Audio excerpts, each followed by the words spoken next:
This is a production of Cornell University.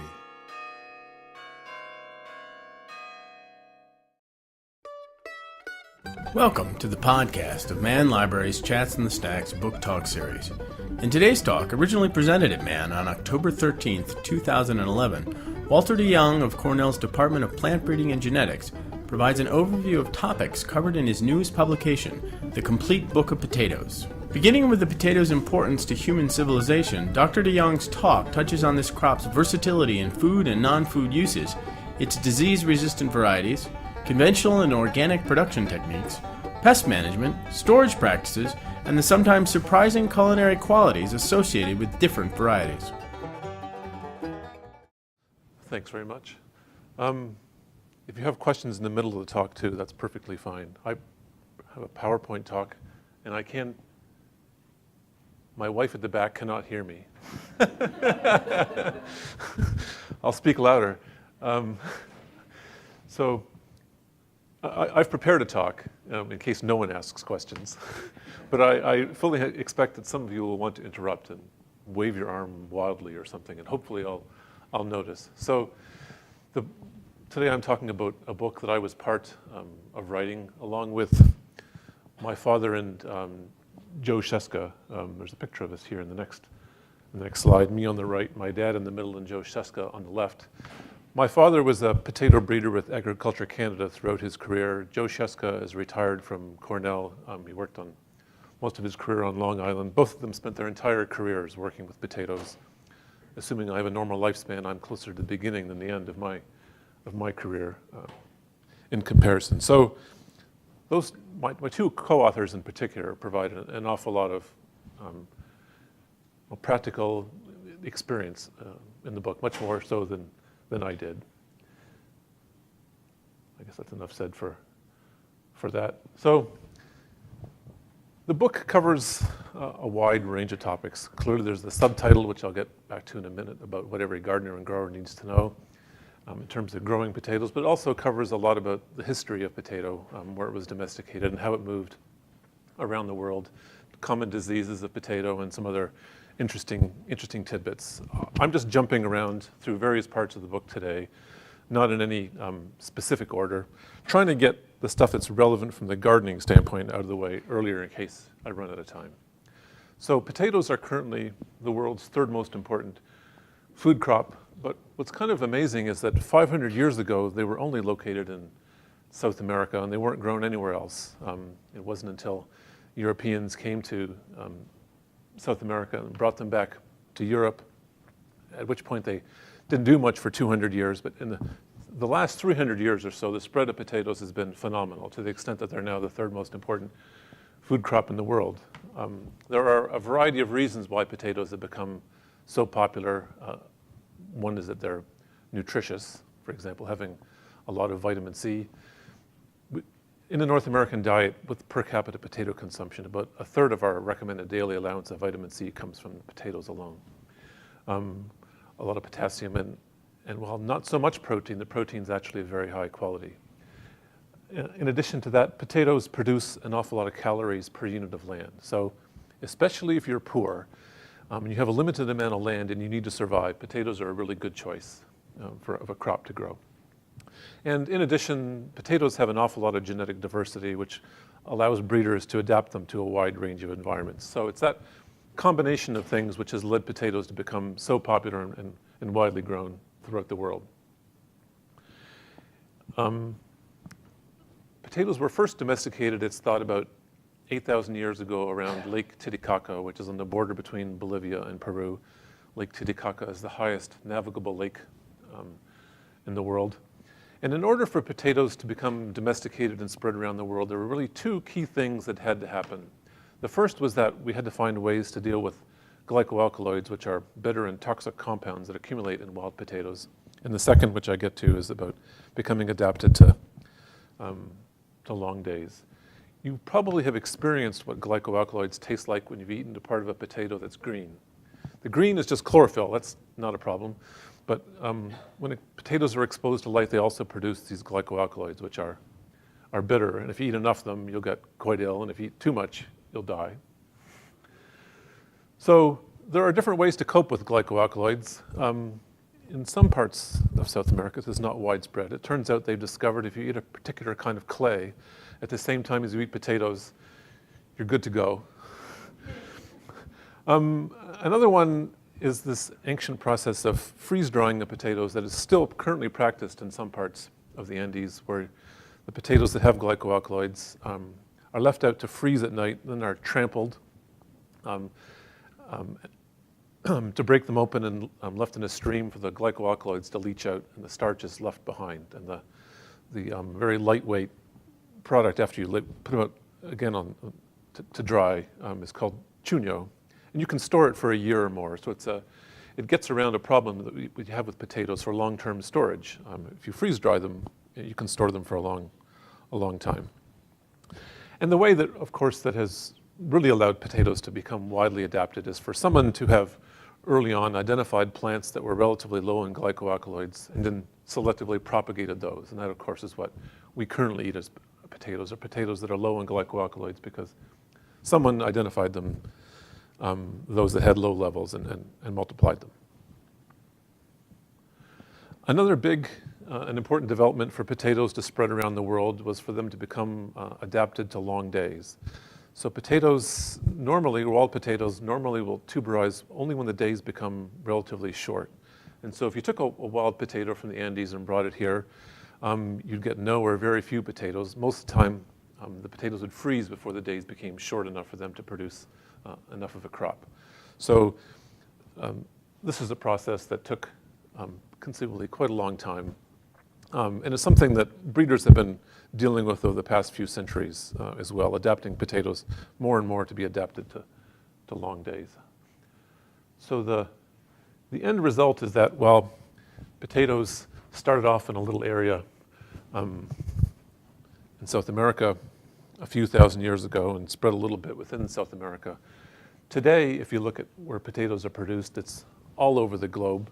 And potato production has continued to change even over the past 20 years in particular, where now Southeast Asia produces a remarkably large number of potatoes. China is now the world's #1 producer of potatoes, and India comes in second. Together, those two countries produce a third of potatoes. I'm guessing that most of you don't think of Chinese as potato eaters. I can't say that I did either. I was in China this past summer, and certainly in northern China, finding potatoes isn't hard. They're just about everywhere. This is a picture of a mountain I took. I called it Potato Mountain because that's all they had on the mountain. Potatoes as far as the eye could see. So, again, just in a few hundred years, potatoes have spread phenomenally. I'm sure that when Columbus came to America and subsequent explorers, they were thinking about bringing riches back to Europe in the form of gold and silver. But with the aid of hindsight, really the two big things that they brought back from the Americas were potatoes and corn, the number 3 and number 4 food crops around the world. So, the subtitle of the book, what do you really need to know to grow your own potatoes? Having grown up in a Baptist church, I feel like I need to give a 3-point sermon. And so these are my 3 points, just to get straight to the chase, and then I'll just meander. So the first thing is that choosing the right variety makes a big, big difference in your success, and I'll elaborate on that. The second is that starting with certified disease-free seed also makes a really, really big difference in terms of your success. And since I need a third point, adding some fertilizer and water helps too. I won't comment more on fertilizer and water, other than to say, if you want a specific recommendation, about 3.5 pounds of 10-10-10 fertilizer per 100 square feet, and keeping the soil moist but not drowning is good. Potatoes do need a lot of water. In Ithaca, in our well-drained soils that my breeding program operates in, we're aiming for at least 1 inch of water a week. Okay, so potato varieties differ in an awful lot of characters. Any two potatoes in particular are far more different from each other than any two of us are different from each other. And of course, we all like to think we're very different from each other. Potatoes have more genetic variation than most crops. And so If you take any two potato cultivars, you'll find that they differ in a large number of traits. You'd expect them to differ in disease resistance. You'd probably expect them to differ in yield. Maybe you've realized that they differ in cooking qualities and eating qualities. They also differ in the length of the growing season and how well they store and an awful lot more. And so this sort of comes to the point of choosing a variety that has the attributes you want. Is kind of important if you want to be successful. Currently, the most popular potato variety in North America is Russet Burbank. It was developed by Luther Burbank in the late 1800s. And it has high yield and excellent taste and stores really well. So I guess the natural question is, well, what's not to like? And I pick on Russet Burbank because to illustrate the point of why it's important to choose a right variety, if you grow Russet Burbank in New York, almost all of your potatoes will look like this. The eyes have sprouted and formed tubers, and sometimes a little tuber that has the eyes on it then form additional tubers, and it just gets really hideous. Russet Burbank is really hard to grow in New York. In order to grow it well, you have to manage water exceptionally carefully. It's hard enough to do out west, and it's really hard to do here too. So this is the kind of thing that can happen if you don't choose your variety well, in addition to just having really low yield. By the way, Russet Burbank was not actually the potato that Luther Burbank developed. He developed a potato that was just called, well, Burbank's seedling, and it wasn't russeted. Russet Burbank is a mutant of the original Burbank, and it has russet skin, unlike the original Burbank. That's the only difference. It has russet skin. This has actually caused a big problem for potato breeders in the century since, because consumers have come to associate russet tuber skin with high quality. Russet skin has nothing to do with quality per se, but if that's what you expect to see in the supermarket and that's all you'll be willing to buy, breeders who develop potatoes, particularly in the West, are forced to develop potatoes with russet skin, and it's a hard trait to develop. I guess it's listed here that the Russet Burbank was found 20 or 30 years after Burbank was, the seedling came about by a farmer in Colorado. Luther Burbank wasn't actually impressed with Russet Burbank. He thought it wasn't a good thing. This is a picture of Luther Burbank. That's actually a postage stamp. As far as I know, he's the only plant breeder who ever made it onto a postage stamp. Certainly the only potato scientist who made it on. I think all potato breeders aspire to getting their picture on a postage stamp. So I suspect that many of you have never really considered that the starch content of potatoes has a profound impact on cooking and eating quality. So in particular, potatoes with high starch are very well suited for making French fries and potato chips, primarily because they absorb less oil. Water in the tuber gets replaced with oil when you fry it. And the more starch you have, the less water you have, so you don't take up so much. So French fry companies and potato chip companies like potatoes with high starch. Potatoes with high starch tend to have a very mealy texture and are kind of somewhat dry when baked, but also disintegrate when boiled. So if you want to boil a potato, I don't recommend boiling high starch potatoes unless you want them to disintegrate. As a rough rule of thumb, it's not absolute, most russet potatoes are high in starch. On the other hand, low starch potatoes generally hold together when boiled, and if you bake them, they're kind of moist. And these potatoes are more suitable for things like salads. And as a general rule of thumb, red-skinned potatoes are low in starch. I never realized until I became a potato breeder why I liked red potatoes. It has nothing to do with red per se. It's that I personally prefer low-starch potatoes. But I know many people have a preference for high-starch potatoes. My observation when we were running blind taste tests in my own breeding program was that the primary differentiator between people was whether they prefer high or low starch, and I think you'll each know who you are. When it comes to round white potatoes, they can be all over the map. Some are high, some are low.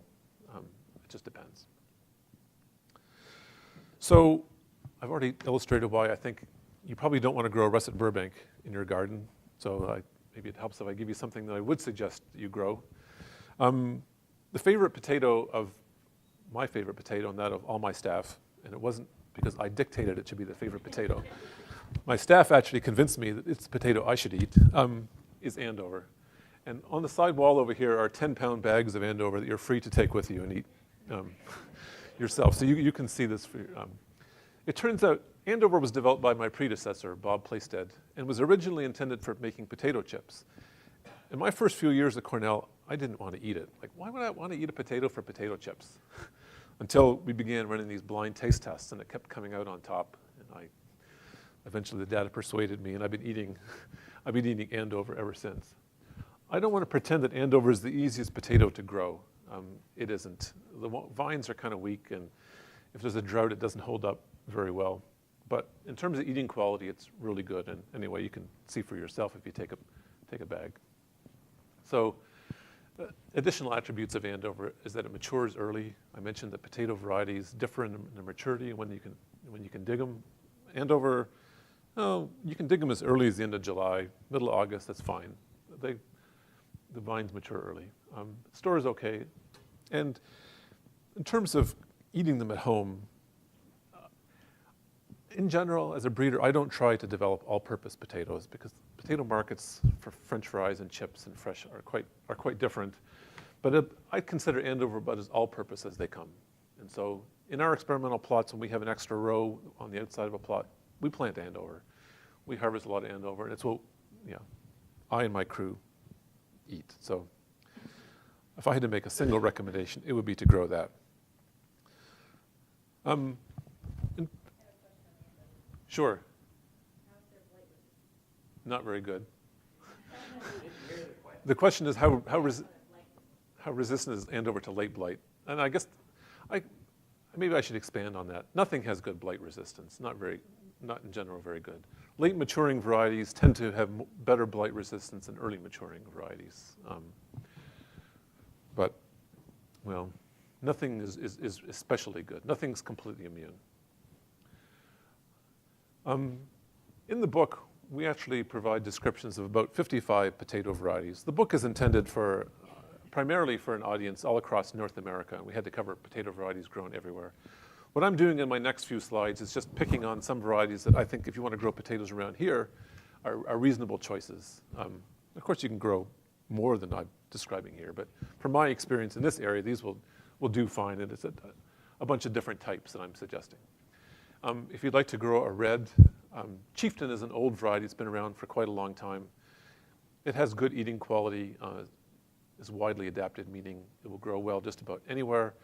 And in practical terms, what that means in a given region is no matter how bad the growing season is, you'll still do okay. It's also resistant to common scab, a trait I'll get to in a minute. If you like yellow flesh potatoes, there's a table in the middle of the room where there are a few of the varieties that I'm talking about today. There's some Chieftain there, and there's also some Keuka Gold. Keuka Gold is the yellow fleshed variety named after Keuka Lake, one of the Finger Lakes. If you want to feel like a hero when you're a gardener, grow some Keuka Gold. And I say that because Keuka Gold is the highest yielding variety that was ever developed by Cornell. Again, released by my predecessor, not by me. And it's really hard to go wrong with Keuka Gold. It'll certainly crush Yukon Gold in terms of yield. And the eating quality is also pretty good, and it's resistant to common scab, which is an attribute that I think many of you will find you wish you had resistance for when you grow potatoes. And when we've put potatoes into various organic trials, Keuka Gold has typically come out on the top of yield in those trials as well. Not to say it's so resistant to everything, but it just yields so much that you still get a decent yield regardless. So, common scab. Common scab is a soil-borne organism. It's kind of ubiquitous. If you put not completely composted compost or manure in your garden to increase the organic matter, you're likely to have increased problems with this. Nothing is completely resistant or immune to common scab. It's all relative. These are 4 different potato lines that were grown in the same field, and you can see what I mean by relative. Some of them held up pretty well, and some of them got hammered. If you see deep pits like this in your potatoes, look to see what's resistant to common scab and plant that next year in your garden. I can guarantee some of you will experience this. And just pointing out that in terms of an important attribute in varieties, if you have common scab, is to look for something with resistance. like Chieftain and Cuca Gold. Another fun potato to grow is Caribe. It's a purple skinned potato with bright white flesh. It's also early maturing. Probably the most embarrassing moment in my entire life was when I once asked my dad, after I'd been here for a few years, if he knew anything about the variety Caribe. And he said, yes, I bred it.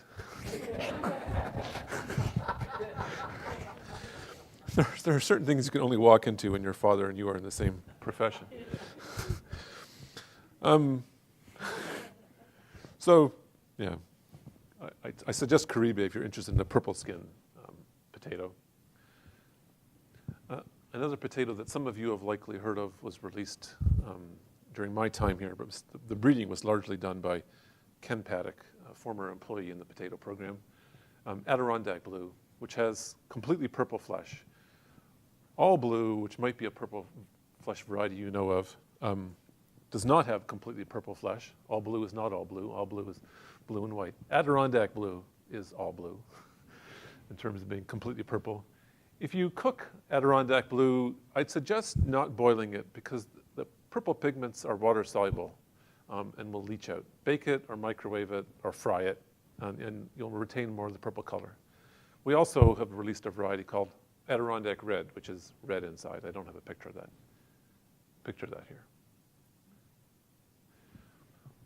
For me, one of the more interesting potatoes I've seen in the past few years is Papacacho, a Chilean heirloom variety that was introduced into New York State by my colleague Keith Perry, who runs the New York State Seed Farm. He's in the Department of Plant Pathology. Papacacho doesn't yield very high, but the tubers are really interesting. There are a couple of Papacacho tubers on the table and a potato from a cross with Papacacho. The tubers can be like 8 or 10 inches long. I mean, there's unlike anything you'll find in the supermarket here. So if you just want to have fun, Papacacho is fun. And I think the last potato I'll mention, it's described in the book, is called Ozette. Ozette is different than most North American potatoes because it didn't take the usual trajectory of potatoes into North America, meaning from South America to Europe and then spreading to North America. Ozette seems to have come to North America directly from Chile, brought up by Spanish explorers and brought to the Native Americans who lived on the West Coast at the time. It was found a few years ago that the Makah Nation were growing Ozette. It's a really special potato to them. They are unwilling to sell it to anyone, but they are prepared to give it to you as a gift. So they think that it's too important to sell, that it can be given as a gift. I hate to admit that you can actually buy this from at least one company on the internet. But Ozette has somewhat long yellow flesh with lots and lots of eyes, kind of a pine cone appearance. And it has a unique appearance, clearly. So earlier I mentioned that there are 3 things you need to do to ensure your success. Choosing the right variety is important. And another really big one is starting with disease-free seed.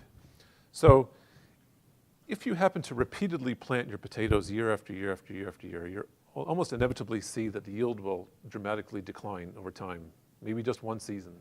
And this happens because potatoes accumulate diseases, especially viruses. Once a potato plant has a virus, all its daughter tubers will have a virus, and they'll act as a source of inoculum the next year, and yields will go down. So the way to get around this is to, every year, start with what is called certified seed. It's certified to be free or at least very low in diseases, especially viruses. I actually don't know if you can still do it. I know when I last looked, you could buy certified seed of some varieties from Agway and Ithaca. You can also buy certified seed from lots of different companies through mail order or on the internet. Supermarket potatoes are generally not a good source of seed, in part because they may harbor diseases that you don't know about, and sometimes because they're sprayed with sprout suppressant and they just won't sprout. So that won't get you anywhere. So if you should really start with disease-free seed. In terms of What to do with the seed? Yes. Yes. What is that, and what happens if we eat it? So the levels that you would find, the FDA will, or whatever agency regulates this, will have deemed are not dangerous for your health. But what they do is they stop the sprouts from growing. Is it a plant hormone? Well, they can be plant hormones or various analogs. Yeah.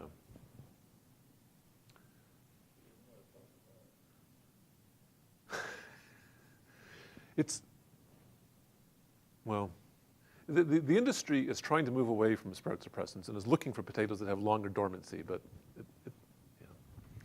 it can be an issue. Yeah, so you're going to plant potatoes. Depending on what size of potatoes you get, you'll find you may have to cut them. Ideally, it's easiest if you get little potatoes that are about 2 ounces in size and you can plant the seed pieces whole. But if you get them larger, you have to cut them. This is sort of a diagram. It's from the book about how you can cut round seed pieces in order to ensure that each piece has at least one eye. And the final seed pieces are each about 1.5 to 2 ounces in size. If you're cutting seed from a long potato, well, you really only have one choice about what axis you'll cut them on. Just make sure you cut them so that at least each piece has at least one eye. A question I get asked a lot from potato novices is how deep to plant. And I guess questions that follow after that is how far to plant them apart in a row. I'd say 9 inches or so is a good starting point for how far to plant them apart in a row. And how far should the rows be apart? About 3 feet. In terms of how deep to plant, well, I guess I'll answer the question first. About 3 to 4 inches is where you start. And it helps to consider how a potato plant grows to understand why we have to plant them at that depth and why we end up hilling the plants as the season goes on. So initially you plant the seed piece. It's sort of diagrammed as the mother tuber here, and the roots go down and the shoots go up. Potatoes are underground stems, and so and they form at the end of horizontal stems that we call stolons. All the stolons, of course, have to come off of the stem that has gone up. So they're all starting at a point that's higher than the mother seed piece. So daughter tubers form above where the seed piece was. So you need to plant at some depth, 3 to 4 inches, I guess is what we're recommending, because so that the tubers can form, there's still soil for them to form. But not too deep, because if you plant the potatoes too deep, it takes too long for the shoots to come up, and there are all sorts of soil-borne fungi that can attack them and kill them before they ever make it. So there's this balancing act in that regard. Of course, when you're growing potatoes during the year, you normally pile some soil up on the stems on either side, a couple more inches. The purpose of piling that soil up is to ensure that any potatoes that form near the surface of the soil don't get exposed to light, turn green, and then accumulate those glycoalkalides that you don't want to eat. In general, you should aim for a broader peak rather than a really sharp one. You don't just have to cover potatoes with soil. You can also use straw to cover up potatoes. Just put them in the bottom of a furrow and either put some soil on and then use straw as the mulch, or if you want to, you can just put straw on them. Quite a bit of straw, mind you. It helps if the straw doesn't have any weed seeds in it, because rodents come in, initially eat the seeds, and then eat the potatoes. So, but if you manage to pull this off without covering the potatoes at all with soil, the seed pieces, then your potatoes will be soil-free inside the straw. You can also cover potatoes with black plastic mulch instead of straw. Black plastic mulch helps to warm up the soil so your crop comes up earlier. If you green sprout your seed pieces, leave them out in the sun, which keeps the sprouts short for a week or two before putting them in the soil. That also speeds up how long, accelerates the time to which you can harvest your crop. And you can also start potatoes from true potato seed. So potato scientists distinguish between seed potatoes, which are tubers, and true potato seed, which are botanical seed that form in fruit. If you haven't seen potato fruit, they look just like tomato fruit because potatoes and tomatoes are closely related, and there's a picture of some.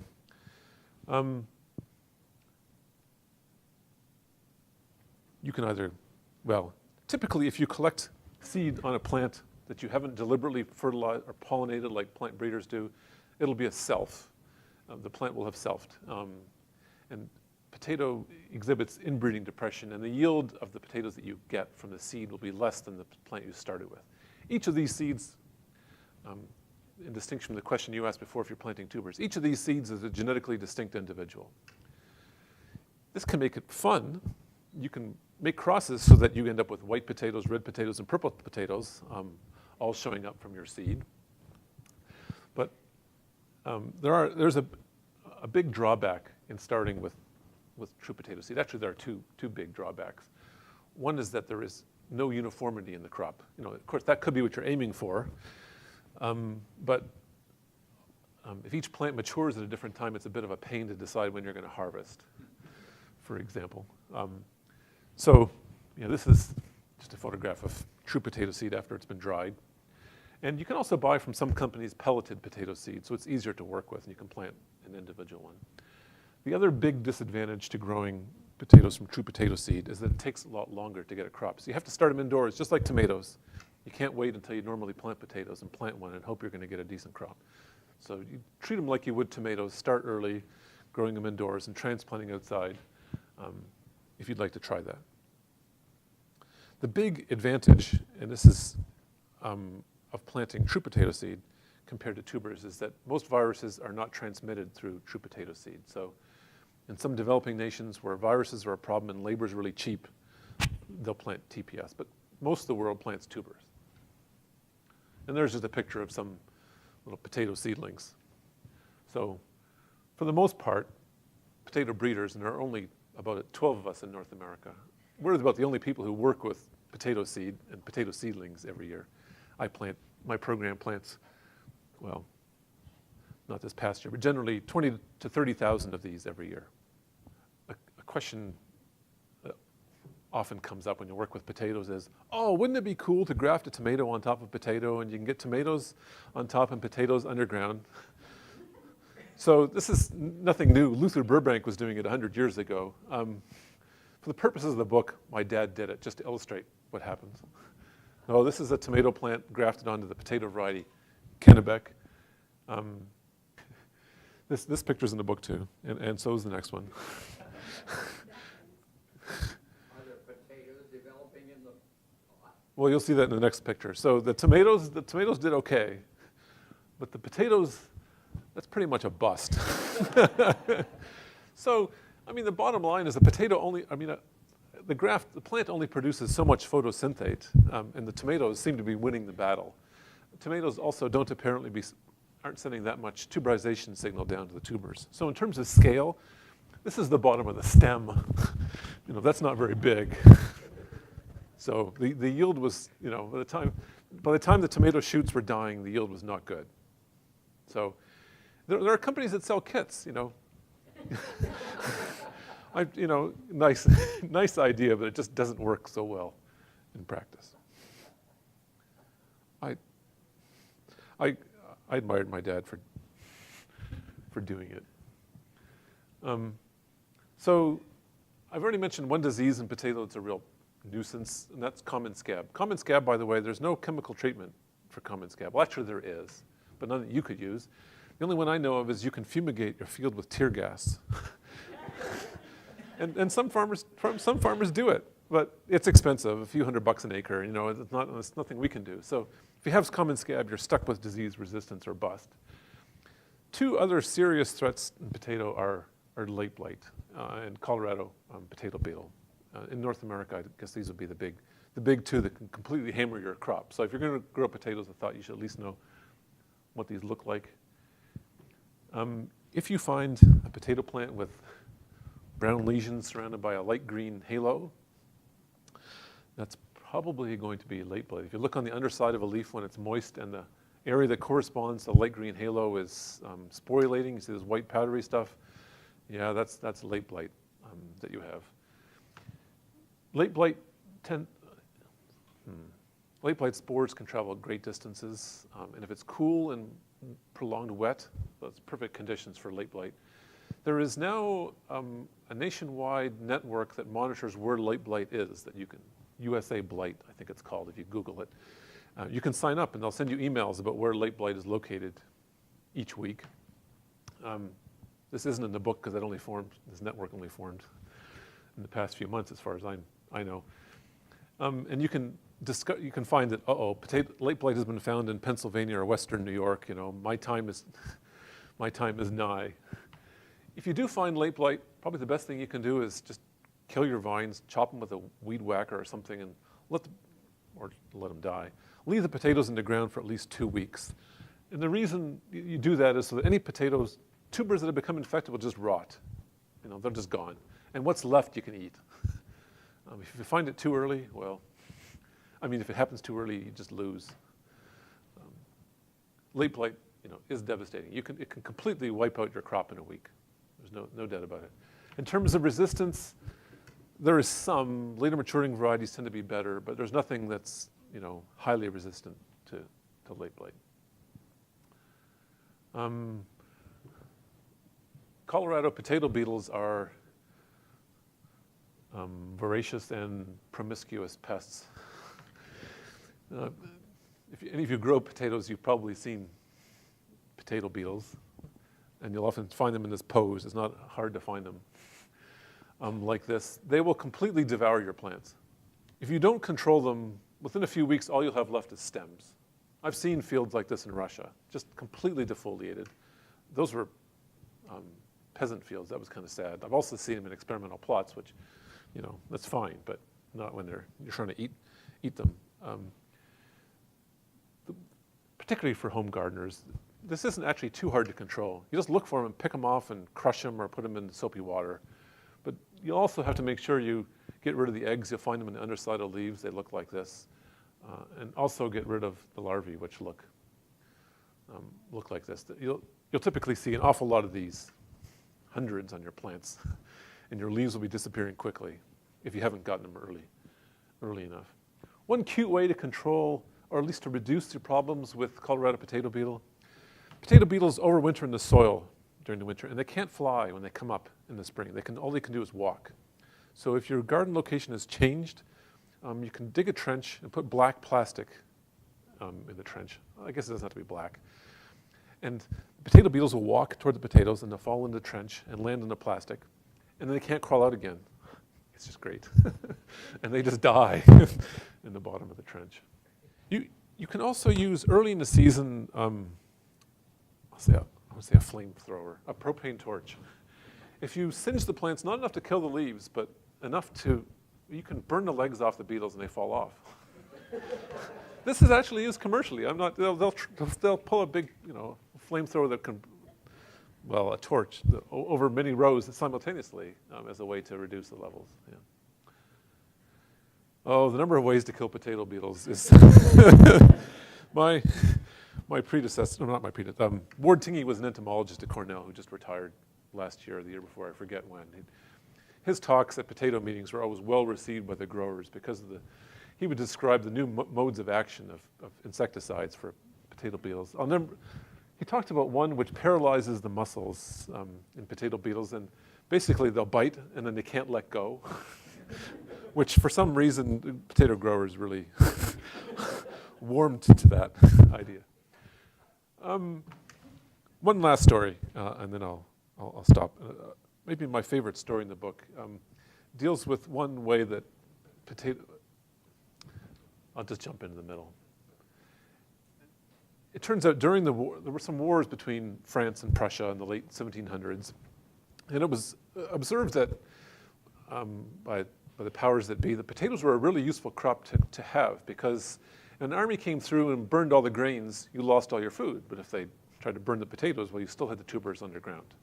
So it was to your advantage militarily if at least you planted some potatoes.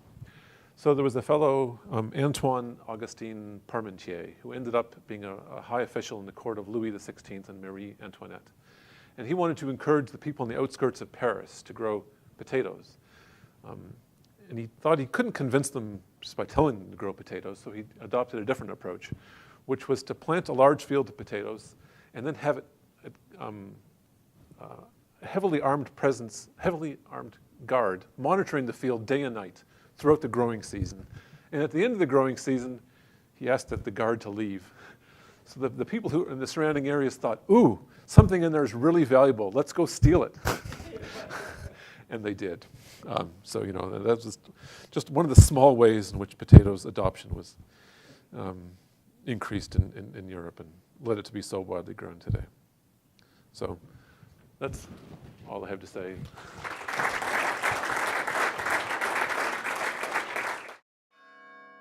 This has been a production of Cornell University. On the web at cornell.edu.